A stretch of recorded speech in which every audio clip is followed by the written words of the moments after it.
You ever get that feeling? You see the news and they're telling you the economy's great, everything's booming, but then you go buy a coffee and it costs $9 and you're like, wait a second, which one of us is lying? Well, it's not you. There's a financial time bomb buried underneath the entire economy, and I think I just figured out when it's set to go off. 2025. Take a look at this number, $929 billion. That's not a typo, and no, that's not the national debt. It's actually worse. That's the amount of commercial real estate debt that has to be refinanced this year. This isn't some distant problem. This is the first shockwave of the great financial reset of 2025. So this brings us to the most important question for your money right now. Are we about to get absolutely steamrolled in a crash that makes 2008 look like a scraped knee?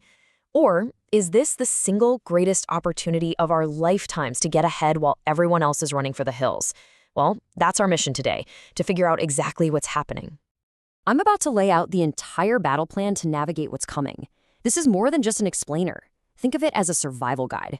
So if you want to be on the right side of this thing, do yourself a favor and smash that subscribe button and turn on notifications. Let's figure this out together. All right, let's dive in. Okay, first things first. The reason this whole situation is so incredibly dangerous is because of something I'm calling the 2025 economic paradox. It's this completely bizarre state of the world where, on the surface, everything seems kind of okay, but it's all an illusion. The people in charge are trying to sell you this story of a big, beautiful, roaring economy. It's fantastic. But if you do what they hope you won't do, and you actually pop the hood to look at the engine, well, you see it's on fire, it's held together with duct tape, and it's leaking some very, very scary-looking fluid. And this, right here, is the official story they're telling. They're shouting from the rooftops, look, GDP is growing at over 3%. We have 7 million more jobs than before the pandemic. Even the head of the Fed, Jerome Powell, says the economy has been remarkably good. It's a nice bedtime story designed to help you sleep right before the monster under the bed decides it's dinner time. Because while they're distracting you with those shiny objects, this is what's really going on. There is a $1 trillion time bomb hardwired into the financial system, and we're about to take it apart, piece by horrifying piece. Every bomb needs fuel, and our fuel is debt, a catastrophic amount of it. Just look at this chart. The U.S. federal debt didn't just climb, it went completely vertical, blasting past $36 trillion. That's not just a number.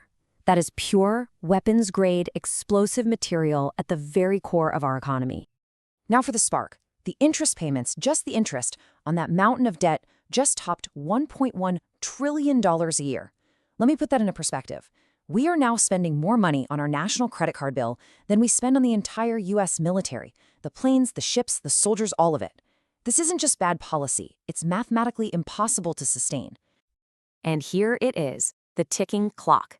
This year, a wall of debt worth almost $1 trillion from commercial real estate is coming due. All these loans have to be refinanced. The tiny little problem? The interest rates on the new loans are more than double what they were. This is the match that's about to light that $1 trillion fuse. So, when this thing goes off, who's standing at ground zero? Well, let's take a quick tour of the blast zone, because not all real estate is going to get hit the same way. Some sectors are hiding in a bunker, while others are out there sunbathing in their pajamas. In this corner, you've got the scrappy survivors of the apocalypse. And in the other corner, you have the walking wounded. These are the sectors that are already bleeding out and are about to turn into financial zombies. And this table right here tells the whole brutal story. Check it out. Industrial real estate, basically a scratch, down only 1%. Apartments are down 12%, which hurts.